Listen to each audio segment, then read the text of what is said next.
itariki ya 10 igitero cya mbere twebwe aho twari dutuye cyavuye ahantu bita ku Murama.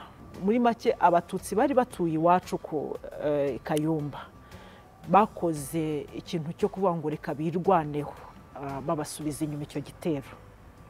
Bashubije inyuma icyo gitero, buracya mu gitondo rero ku itariki ya 11 haje interahamwe nyinshi, ariko noneho ziri sapoti n'abasirikare.